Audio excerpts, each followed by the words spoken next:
चलिए शुरू करते हैं you can heal your life series का दूसरा अध्याय, समस्या क्या है। इससे पहले हम कुछ पंक्तियां पढ़ लेते हैं जो इस अध्याय से पहले लिखी गई हैं। इस जीवन की अनंतता में जहां मैं हूँ सब बिल्कुल ठीक, संपूर्ण और परिपूर्ण है। मैं अपने से कहीं अधिक बड़ी शक्ति में विश्वास करता हूँ जो प्रतिपल प्रतिक्षण मेरे भीतर प्रवाहित होती है।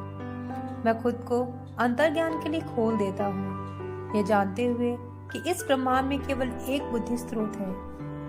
इस एक बुद्धि स्रोत में सभी उत्तर, सभी समाधान, सभी उपचार, सभी नई रचनाएं आती हैं। मैं शक्ति और बुद्धि स्रोत पर भरोसा करता हूँ, जानते हुए कि जो भी मुझे जानना है वह सब मेरे सामने प्रकट होता है और जो भी मेरी जरूरत है पूरी होती है। सही समय, स्थान तथा सही क्रम में मेरी दुनिया में सब कुछ अच्छा है। समस्या क्या है? अपने भीतर झांकना बेहतर होगा। मेरा शरीर सही ढंग से कार्य नहीं करता। दर्द, रक्त निकलना, दुखना, टपकना, मरोड़, सूजन, जलन, बुढ़ापा, देखने में परेशानी, सुनने में परेशानी, शरीर सड़ रहा है और ऐसी कई परेशानियां। इसके साथ आपकी अपनी बनाई अन्य परेशानियां। मैं सोचती हूँ कि मैंने यह सब सुना है। मेरे संबंध मेरे पक्ष में नहीं, उनमें घुटन है, किसी काम के नहीं है, बहुत अपेक्षाएं रखते हैं, समर्थन नहीं देते, हमेशा आलोचना करते हैं, प्यार नहीं करते, कभी मुझे अकेला नहीं छोड़ते, हर समय मुझे कुदेरते रहते हैं, मेरे साथ परेशान नहीं होना चाहते, मुझे दबाते हैं, कभी मेरी बात नहीं सुनते और भी ऐसी कई बातें हैं। इसके अलावा और भी अवधारणाएं। बिल्कुल, मैंने यह सब सुना है। मेरी आर्थिक व्यवस्था सही नहीं है, आर्थिक स्थिति बेकार है, कभी कदा ठीक होती है, काफी नहीं, मेरी पहुंच से बाहर बहुत खर्चा होता है, बिल अदा नहीं होते, पैसा हाथ से निकल जाता है और भी कई बातें। स्वयं आपके द्वारा उत्पन्न और भी कई बातें। निश्चित ही मैंने ये सब सुनी है। मेरा जीवन बेकार है। मैं जो करना चाहता हूँ वह कभी कर नहीं पाता। मैं किसी को खुश नहीं कर पाता। मैं स्वयं नहीं जानता कि मैं क्या करना चाहता हूँ। मेरे पास अपने लिए कभी समय नहीं है। मेरी जरूरतों और इच्छाओं की पूर्ति नहीं होती। मैं केवल दूसरों को खुश करने के लिए यह कर रहा हूँ। मैं बस एक पायदान की तरह हूँ। किसी को परवाह नहीं है कि मैं क्या करना चाहता हूँ। मुझ में कोई काबिलियत नहीं है। मैं कुछ भी सहन नहीं कर सकता। मैं बस टाल मटोल करता हूँ। किसी भी चीज मेरे काम नहीं आती और भी बहुत कुछ। इसके साथ जो भी आप अपने लिए सोचते हो, मैंने ऐसा सब सुना है। जब भी मैं अपने नए ग्राहक से पूछती हूँ कि उसके जीवन में क्या चल रहा है, तो आमतौर पर उपयुक्त जवाबों में से कोई एक मिलता है या इन जवाबों में से कई। उन्हें वास्तव में लगता है कि वे समस्या को जानते हैं, लेकिन मैं जानती हूँ ये शिकायतें केवल आंतरिक विचार प्रारूपों के बाहरी प्रभाव हैं। आंतरिक विचार प्रारूपों की सतह के नीचे एक और गहरा, अधिक मूलभूत प्रारूप है जो सभी बाहरी प्रभावों का आधार है। जब मैं कुछ मूलभूत प्रश्न पूछती हूँ तो उनके द्वारा इस्तेमाल किए गए शब्दों पर ध्यान देती हूँ। आपके जीवन में क्या चल रहा है? आपका स्वास्थ्य कैसा है? आप अपना निर्वाह कैसे करते हैं? क्या आपको अपना काम पसंद है? आपकी आर्थिक स्थिति कैसी है? आपका प्रणय जीवन कैसा है? पिछला रिश्ता कैसे समाप्त हुआ था और उससे पहले रिश्ता का किस प्रकार समाप्त हुआ था? अपने बचपन के बारे में संक्षेप में बताएं। मैं शरीर की मुद्राएं और चेहरे की भाव भंगिमाएं देखती हूँ, लेकिन अधिकांशतः मैं उनके शब्दों को सुनती हूँ। विचार और शब्द हमारे भावी अनुभवों को जन्म देते हैं। जब मैं उन्हें बात करते हुए सुनती हूँ तो मैं सहजता से उनकी समस्याओं के कारण को समझ जाती हूँ। हमारे शब्द हमारे अंदरूनी विचारों के बारे में बताते हैं। कभी कदार उनके शब्द उनके अनुभवों से मेल नहीं खाते जिनका वे वर्णन करते हैं। फिर मैं समझ जाती हूँ कि या तो वे वास्तव में नहीं जानते कि क्या हो रहा है या फिर वे मुझसे झूठ बोल रहे हैं। इनमें से एक शुरुआती बिंदु है और हमारी बात शुरू होने के लिए आधार बनते हैं। अभ्यास मुझे करना चाहिए। अगली चीज जो मैं करती हूँ वह है उन्हें एक पैड व एक कलम दे देना और किसी कागज पर सबसे ऊपर यह लिखने के लिए कहना, मुझे यह करना चाहिए। उन्हें उपरोक्त वाक्य को पूरा करने के 5 या 6 तरीकों की एक सूची बनानी होती है। कुछ लोगों को शुरुआत करने में कठिनाई होती है और कुछ के पास लिखने के लिए इतनी बातें होती हैं कि उन्हें रोकना मुश्किल होता है। इसके बाद मैं उन्हें अपने सामने एक बार मैं इस सूची को पढ़ने के लिए कहती हूँ, जिसमें हर वाक्य मुझे करना चाहिए से शुरू होता है। जब वे पढ़ते हैं तो मैं पूछती हूँ क्यों। जो जवाब मिलते हैं वे दिलचस्प और बहुत कुछ प्रकट करते हैं, जैसे मेरी माँ ने कहा कि मुझे करना चाहिए क्योंकि मैं यह करने से डरता नहीं, क्योंकि मुझे परिपूर्ण होना है। सभी को वह करना पड़ता है क्योंकि मैं काफी आलसी, काफी नाटा, काफी लंबा, काफी मोटा, काफी पतला, काफी बेवकूफ, काफी कुरूप, बेकार हूँ। ये जवाब मुझे दिखते हैं कि वे अपने विश्वासों में कहाँ पे अटके हुए हैं और वे अपनी सीमाओं के बारे में क्या सोचते हैं। मैं उनके उत्तरों पर टिप्पणियां नहीं करती। जब उनकी सूची समाप्त हो जाती है तो मैं चाहिए शब्द के बारे में बात करती हूँ। देखिए, मैं मानती हूँ कि चाहिए शब्द हमारी भाषा में सबसे नुकसानदायक शब्दों में से एक है। हर बार जब हम चाहिए का इस्तेमाल करते हैं, वास्तव में हम गलत कर रहे होते हैं। या तो हम गलत हैं, या हम गलत थे, या हम गलत होने वाले हैं। मुझे नहीं लगता कि हमारे जीवन में और गलतियों की ज़रूरत है। हमारे पास चयन की आज़ादी होनी चाहिए। मैं चाहिए शब्द को हमेशा के लिए शब्दावली से निकालना चाहूँगी।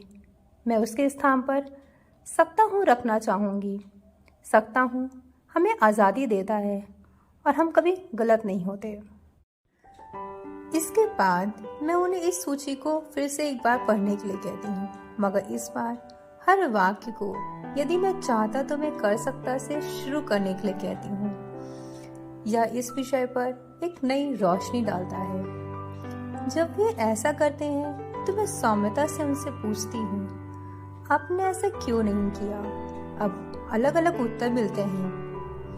मैं नहीं करना चाहता, मैं डरता हूँ, मैं नहीं जानता था कि कैसे करना चाहिए, क्योंकि मैं उतना अच्छा नहीं हूँ, और भी बहुत कुछ। हम अक्सर पाते हैं कि वे बरसों से खुद को किसी ऐसे कार्य आदि के लिए कमजोर समझते रहे हैं जो वे कभी करना ही नहीं चाहते थे, या वे कुछ ऐसा ना करने के लिए अपनी आलोचना करते रहे हैं जिसे करने का उनका विचार ही नहीं था। अक्सर ऐसा था कि किसी और ने ऐसा कहा कि उन्हें करना चाहिए। जब वे इस कार्य को देखें तो उसे करने की सूची से निकाल सकते हैं। कितनी राहत की बात है। ऐसे लोगों को देखिए जो खुद को जबरदस्ती वर्षों तक ऐसे कैरियर में रखने की कोशिश करते हैं जो उन्हें नापसंद होता है, सिर्फ इसलिए कि उनके माता पिता ने कहा कि उन्हें डेंटिस्ट बनना चाहिए या शिक्षक बनना चाहिए। कितनी बार हम हीन भावना महसूस की क्योंकि हमें कहा गया था कि हमें किसी अन्य रिश्तेदार की तरह अधिक स्मार्ट या अधिक अमीर या अधिक रचनात्मक होना चाहिए। आपकी चाहिए की सूची में क्या है जिसे हटाकर आपको राहत महसूस होगी? जब तक हम इस छोटी सी सूची का अध्ययन करते हैं, वे एक नए और भिन्न रूप में अपने जीवन को देखना शुरू करते हैं। वे ध्यान देते हैं कि ऐसे कई कार्य के बारे में वो सोचते थे कि उन्हें करना चाहिए। वे ऐसे कार्य थे जिन्हें वे कभी करना नहीं चाहते थे और केवल दूसरों को खुश करने के लिए करना चाहते थे। कई बार ऐसा इसलिए कि वे डरते हैं या ऐसा महसूस करते हैं कि वे उतने प्रतिभाशाली नहीं हैं। अब समस्या बदल रही है क्योंकि वे किसी और के मानदंडों पर खड़े नहीं उतर रहे थे। ऐसा सोचकर उनमें उत्पन्न गलत होने की भावना को समाप्त करने की प्रक्रिया अंतिम कर दी मैंने। इसके बाद मैं उनको अपने जीवन का दर्शन समझाना शुरू करती हूँ, जैसा कि मैंने अध्याय 1 में किया। मैं मानती हूँ कि जीवन वास्तव में बहुत सरल है। जो हम देते हैं वही अब वापस पाते हैं। हम जो भी सोचना चाहते हैं और करना चाहते हैं, उसमें यह ब्रह्मांड हमें पूरी तरह सहयोग देता है। जब हम छोटे होते हैं तो हम अपने आसपास के बड़े बुजुर्गों की प्रतिक्रियाओं से अपने और जीवन के बारे में महसूस करना सीखते हैं। ये विचार जो भी हों, बड़े होने पर अनुभवों के रूप में फिर से हमारे सामने आएंगे। हालांकि हम केवल विचार प्रारूपों के साथ कार्य करते हैं और ताकत का केंद्र हमेशा वर्तमान पल में होती है। इस क्षण में परिवर्तन शुरू हो सकते हैं। अपने आप से प्यार करना। मैं यह समझाना जारी रखती हूँ कि चाहे उनकी समस्या दिखने में जो भी हो, मैं किसी के साथ भी केवल एक बात पर काम करती हूँ, और वह है अपने आप से प्यार करना। प्रेम चमत्कारी दवा है। अपने आप से प्यार करना हमारे जीवन में जादू की तरह काम करता है। मैं अहम या अकड़ या घमंड की बात नहीं कर रही, क्योंकि वह प्रेम नहीं है, वह केवल भय है। मैं अपने प्रति अधिक सम्मान और हमारे शरीर व दिमाग के चमत्कार के लिए आभार की भावना की बात कर रही हूँ। मेरे लिए प्रेम ऐसे स्तर तक सराहना करना है कि मेरा दिल भर के छलकने लगता है। प्यार किसी भी दिशा में जा सकता है। मैं प्रेम को इस तरह महसूस करती हूँ। स्वयं जीवन की प्रक्रिया, जीवित होने का आनंद, जो सौंदर्य मैं देखती हूँ, अन्य व्यक्ति, ज्ञान, दिमाग की प्रतिक्रिया, हमारे शरीर और जिस रूप में वे काम करते हैं, जानवर, पक्षी, मछली, वनस्पति, अपने सभी रूपों में, ब्रह्मांड और जिस रूप में वह कार्य करता है। आप इस सूची में और क्या जोड़ सकते हैं? चलिए देखते हैं कि किस तरह से हम अपने आप से प्रेम नहीं करते। हम लगातार खुद को फटकारते हैं और आलोचना करते हैं। हम भोजन, शराब और नशीले पदार्थों से अपने शरीर पर दुर्व्यवहार करते हैं।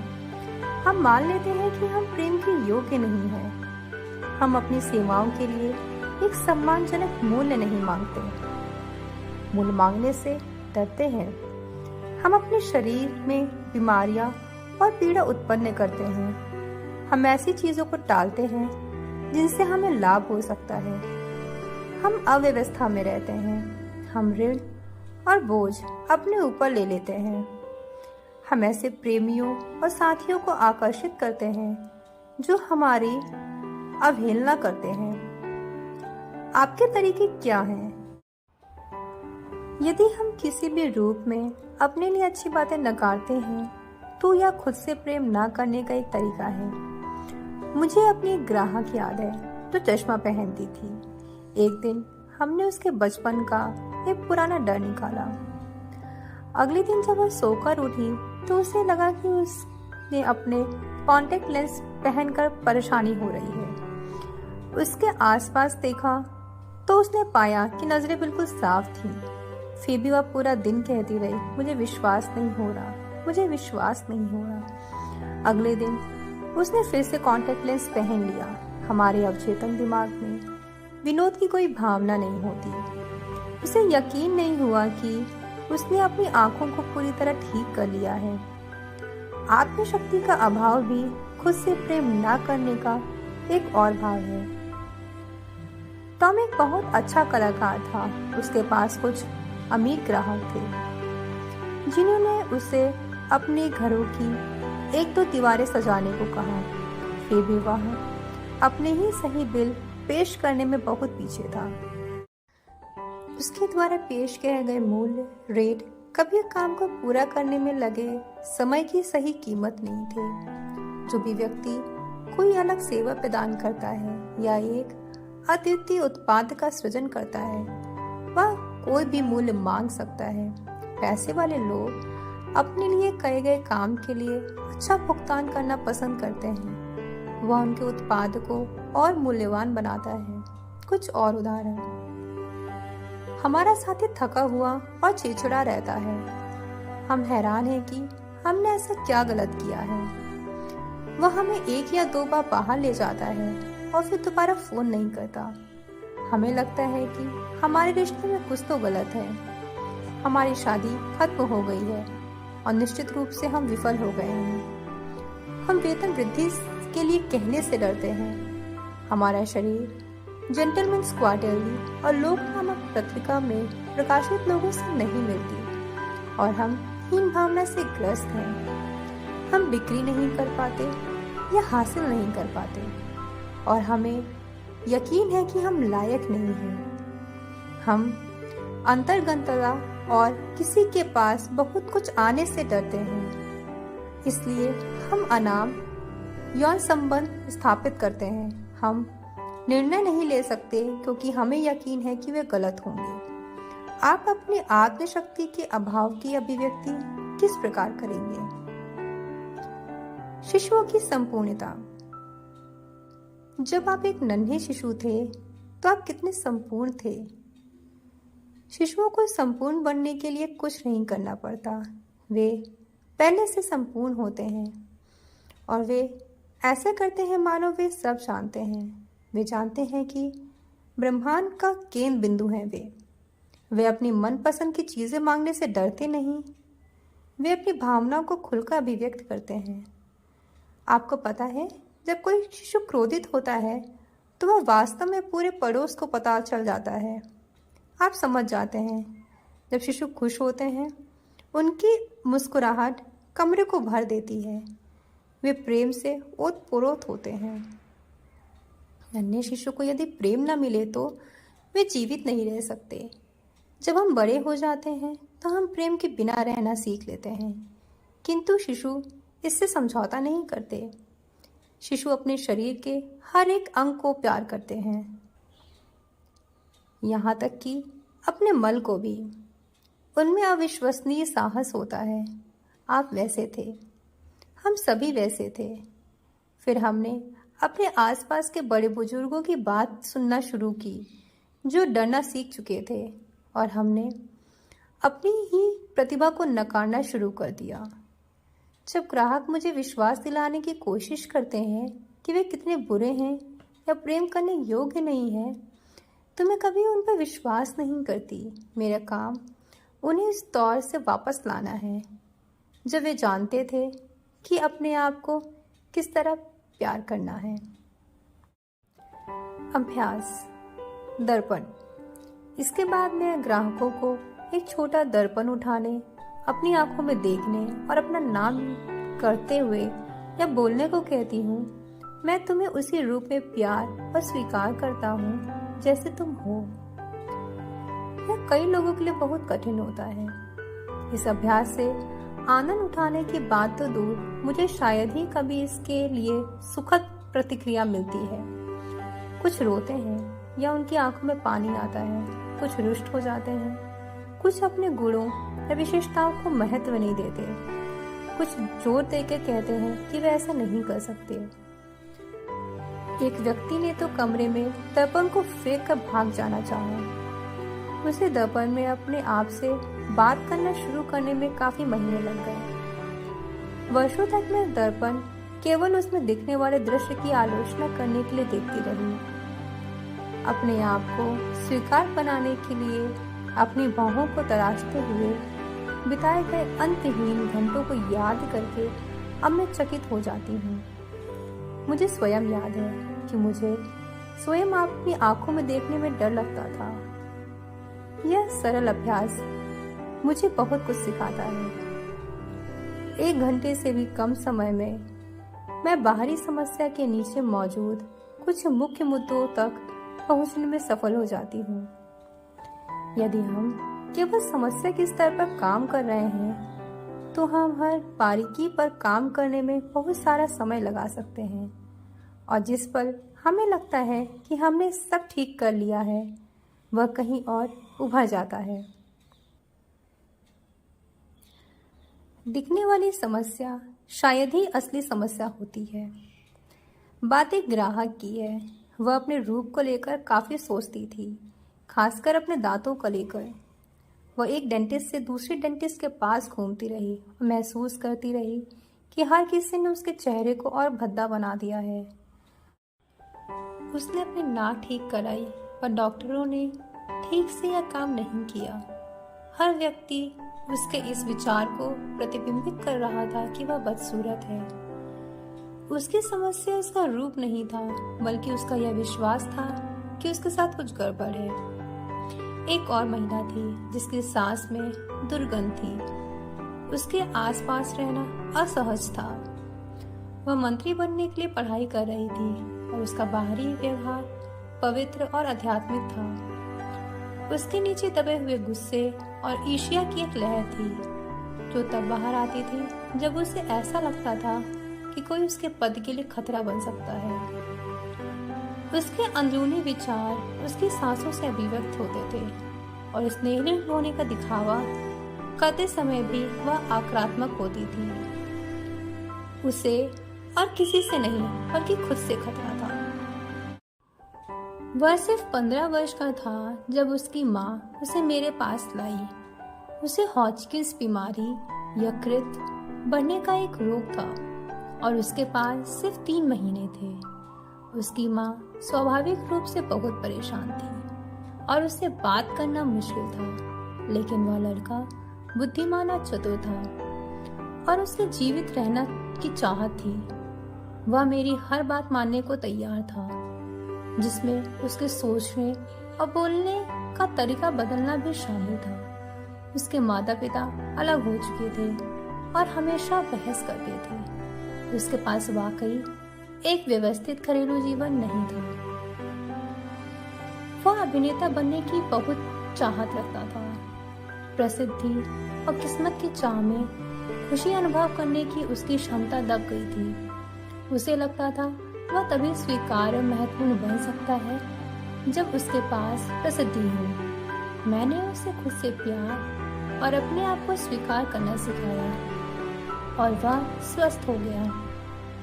अब वह एक परिपक्व व्यक्ति है और नियमित रूप से ब्रॉडवे पर नजर आता है। जैसे कि उसने अपने अस्तित्व की खुशी को महसूस करना शुरू किया, उसे नाटकों में काम मिलना शुरू हो गया।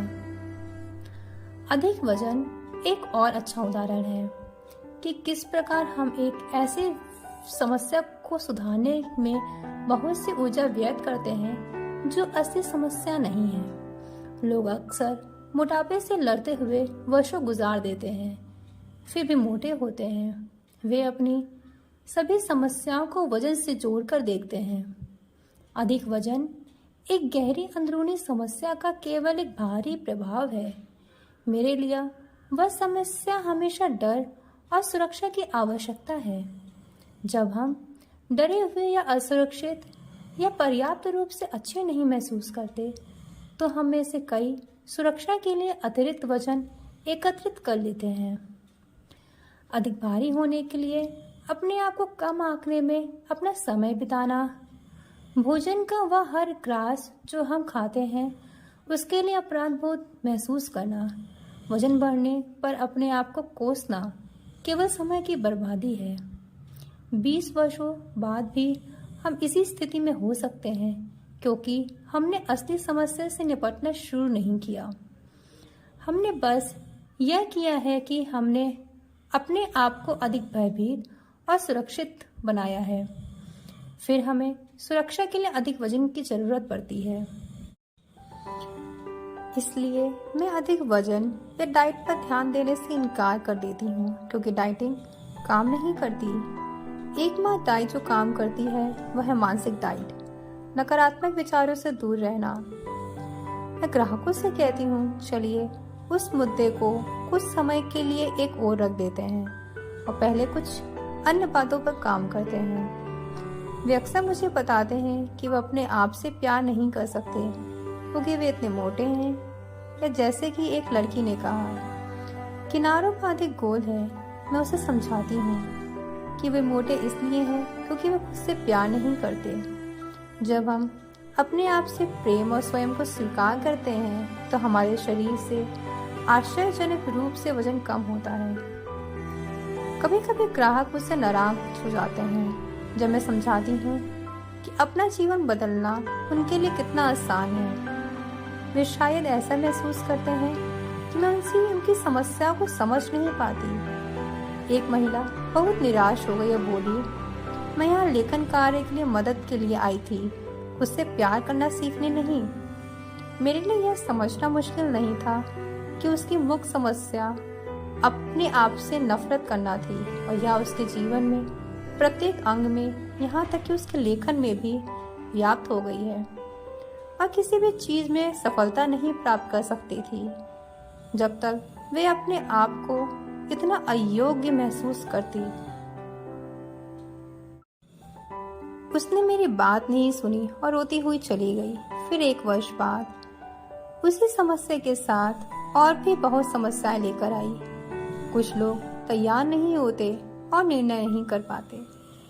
हम सभी अपने परिवर्तन सही समय, सही स्थान और क्रम में शुरू कर सकते हैं। मैंने 40 की उम्र तक अपना जीवन में बदलाव लाने की शुरुआत भी नहीं की थी। असली समस्या तो एक ग्राहक ने अभी अभी उस निर्दोष छोटे से दर्पण में देखा है और वह दुखी है। मैं खुशी से मुस्कुराती हूँ और कहती हूँ, बहुत बढ़िया। अब हम असली समस्या की ओर देख रहे हैं। अब हम आपके रास्ते में आने वाली असली रुकावटों को दूर करना शुरू कर सकते हैं। मैं अपने आप से प्रेम करने, उसके तरीके के बारे में और बात करती हूँ, क्योंकि मेरे लिए अपने आप से प्रेम करना खुद को कभी भी किसी बात के लिए दोष न देने से शुरू होता है। मैं उनकी ओर देखते हुए उनसे पूछती हूँ कि क्या तो आप आलोचना करते हैं? उनकी प्रतिक्रियाएं मुझे बहुत कुछ बताती हैं। हाँ बिल्कुल, हर समय, उतना नहीं जितना मैं करता था। मैं अपने अंदर बदलाव कैसे लाऊंगा अगर मैं अपनी निंदा ना करूं? क्या हर कोई ऐसा नहीं करता? मैं कहती हूँ, हम हर किसी के बारे में बात नहीं कर रहे हैं, हम आपके बारे में बात कर रहे हैं। आप अपनी निंदा क्यों करते हैं? आप में क्या कमी है? जब वे बात करते हैं तो मैं एक सूची बनाती हूँ। वे जो भी कहते हैं वे अक्सर उनकी चाहिए की सूची से मेल खाता है। उन्हें लगता है कि वे अधिक लंबे, अधिक नाटे, अधिक मोटे, अधिक पतले, अधिक मूर्ख, अधिक बूढ़े, अधिक युवा, अधिक बदसूरत हैं। अक्सर सबसे खूबसूरत व्यक्ति या महिला यह कहती है, या उसे अधिक देर हो गई है या अधिक जल्दी है।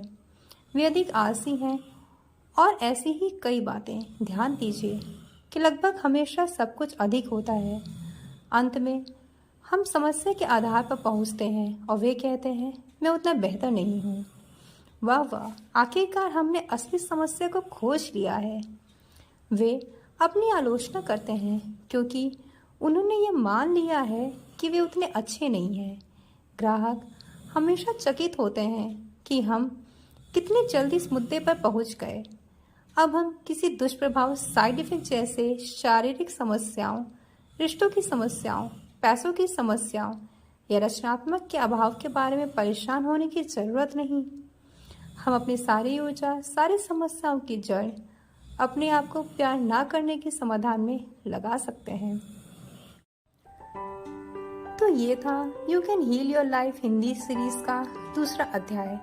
अगर आपको यह वीडियो पसंद आया हो तो प्लीज़ इस वीडियो को लाइक करिए, शेयर करिए एंड मेरे चैनल हीलिंग एंड क्योर को सब्सक्राइब करिए। Thanks for watching.